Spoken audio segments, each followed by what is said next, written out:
व्यक्ति का हमारे पास कमेंट आया है, जिस कमेंट में उसने हमसे सबसे बड़ा सवाल किया है, और वो सवाल है माँ काली को अगर हम सात्विक रूप में पूजते हैं तो क्या माँ काली सात्विक रूप में पूजकर भी हमारी मनोकामना पूरी करती है, या फिर हमें मनोकामना पूरी करने के लिए उनको तामसिक रूप में ही पूजना चाहिए।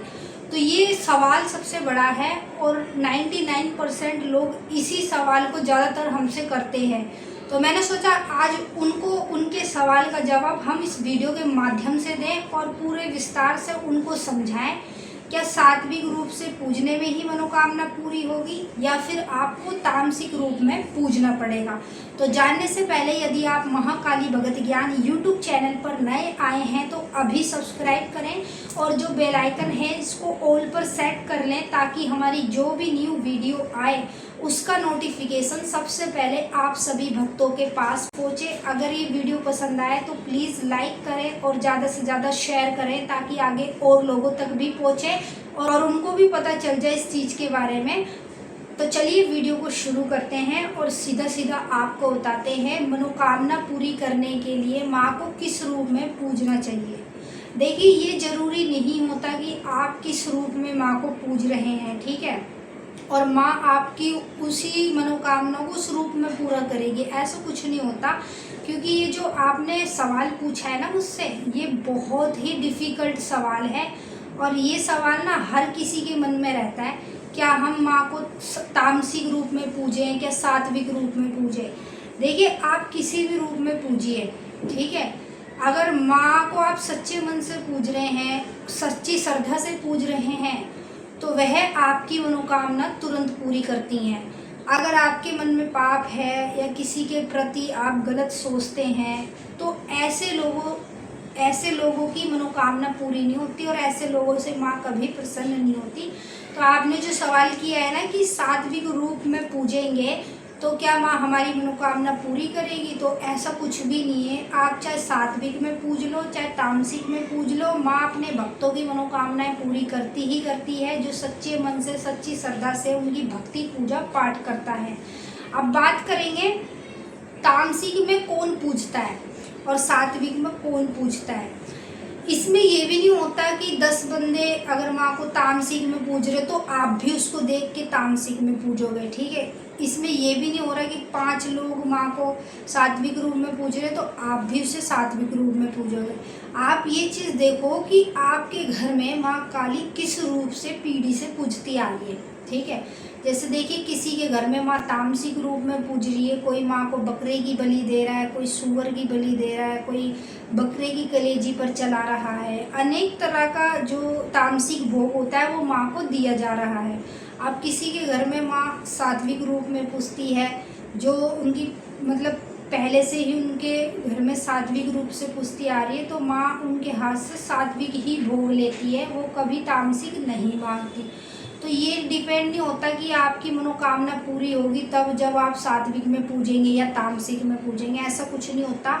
बस फ़र्क इतना होता है कि आपके घर में पीढ़ी से जिस तरीके से माँ को पूजते आ रहे हैं तो आपको भी उसी तरीके से पूजना चाहिए। मैं ये नहीं कहती कि आप सात्विक में पूजो या तामसिक में पूजो।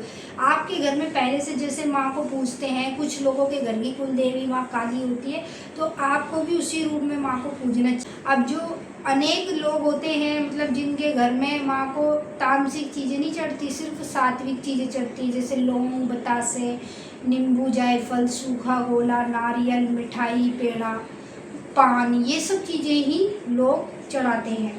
तो ये ज़रूरी नहीं है कि आप माँ को सात्विक में या तामसिक में पूजो। ज़रूरी ये है आपके घर में पहले से जिस तरीके से पूजती आ रही है आप वैसे पूजें। आप ये देखें कि आपके घर में पहले माँ को किस तरीके से पूजा जाता था।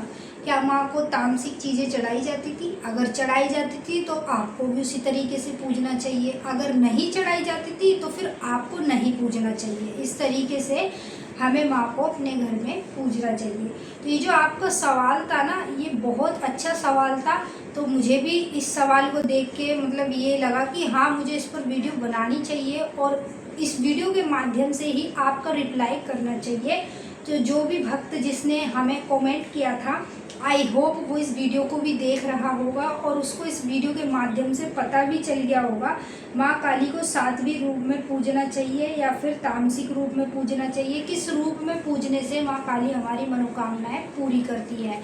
तो आई होप आप अच्छे से समझ पाए होंगे। अब हम आपके साथ फिर से मिलते हैं एक नई वीडियो के साथ। सभी भक्तों को जय माँ काली, हर हर महादेव। अगर ये वीडियो पसंद आए तो प्लीज़ लाइक कर देना, ज़्यादा से ज़्यादा शेयर करना, ये इन्फॉर्मेशन आगे और लोगों तक पहुँचे जो भी माँ को पूजने से पहले सोचते हैं किस रूप में पूजे, तामसिक में या सात्विक में, कैसे मनोकामना पूरी होगी, कैसे बेड़ा पार होगा, किस रूप में पूजना अच्छा है। तो उन लोगों तक ज़्यादा से ज़्यादा वीडियो को शेयर करें ताकि उनको भी पता चल जाए इस जानकारी के बारे में। जैसे आपको मदद मिली है, आगे इस वीडियो को शेयर करके आपको और लोगों की मदद करनी है। सभी भक्तों को जय माई की, महारानी आपका कल्याण करें, खुश रहें आप और आपका परिवार। और हाँ, आप हमें कमेंट करते हैं और हमसे पूछते हैं कमेंट में कि से कोई भी सवाल पूछते हैं तो आप हमें रिप्लाई नहीं देते हो। तो मैं उनसे कहना चाहूँगी, देखिए कई सारी कमेंट आती है, ठीक है, और कई सारी लोगों का हम जवाब भी नहीं दे पाते हैं, क्योंकि अगर हम सभी का जवाब देंगे तो उसके लिए काफ़ी समय हमारे पे होना चाहिए। तो जिन लोगों को रिप्लाई मिल जाता है ठीक है, जिनको नहीं मिल पाता, जो अर्जेंटली बात करना चाहते हैं, पूछना चाहते हैं, उनके लिए मैं बताना चाहूँगी आप हमारे चैनल को ज्वाइन कर लीजिए। आप हमारे मेंबर बन जाएंगे ज्वाइन करने के बाद। उसके बाद आप डायरेक्ट हमसे बात कर सकते हैं, पूछ सकते हैं, जो भी जानकारी चाहिए बिल्कुल फ्री में हम डायरेक्ट आपसे बात करेंगे। सभी भक्तों को जय महामाई की।